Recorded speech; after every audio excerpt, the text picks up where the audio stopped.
പുതിയൊരു വീഡിയോയിലേക്ക് സ്വാഗതം.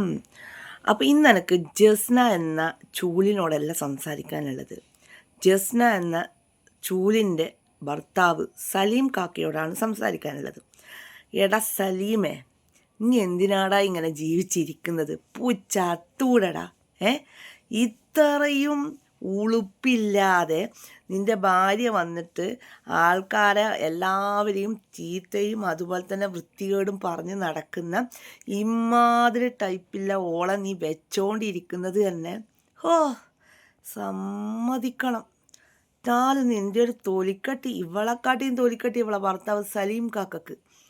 ആ തൊലിക്കട്ടി ഒന്ന് സമ്മതിക്കണമല്ലോ സലീം കാക്കെ. ഗൾഫിലാണെന്ന് പറയുന്നുണ്ട്. ഈ സലീം കാക്കേൻ്റെ ഫോട്ടോ വേണ്ടിക്ക് ഞാൻ നിങ്ങളുടെ ഇൻബോക്സിൽ ഞാൻ അയച്ചു തരാം. നിങ്ങൾക്ക് ആർക്കെങ്കിലും ഈ സലീം കാക്കേനെ പറ്റി എന്തെങ്കിലും ഒരു വിവരം ഉണ്ടെങ്കിൽ ഒന്ന് ഒരു ഹെൽപ്പ് ചെയ്യാം. നിങ്ങൾക്ക് ഈ സലീം കാക്കേൻ്റെ അറിയുവാണെങ്കിൽ, ഈ സലീം കാക്കേനെ, ജസ്നേൻ്റെ ഭർത്താവ് സലീം കാക്കേനെ അറിയുവാണെങ്കിൽ ഒന്ന് പ്ലീസ് ഷെയർ. കാരണം എന്തുകൊണ്ടാണെന്നറിയുക, ഇവൻ്റെ കേസ് ഇവിടെയുണ്ട്, വാറണ്ടായിട്ട് കിടക്കുന്നുണ്ട്. അതൊന്നും പൊടി തട്ടിയെടുക്കേണ്ടിയിട്ടാണ്. അപ്പം ഇത് ചെറിയൊരു വീഡിയോ ആണ്. അപ്പം സലീം കാക്കേനോടാണ് പറഞ്ഞത്, ഇപ്പോൾ ചത്തുവിടറാ ഇങ്ങനെയാണ് ജീവിക്കുന്നതിനെക്കാട്ടി നല്ലല്ലടാ.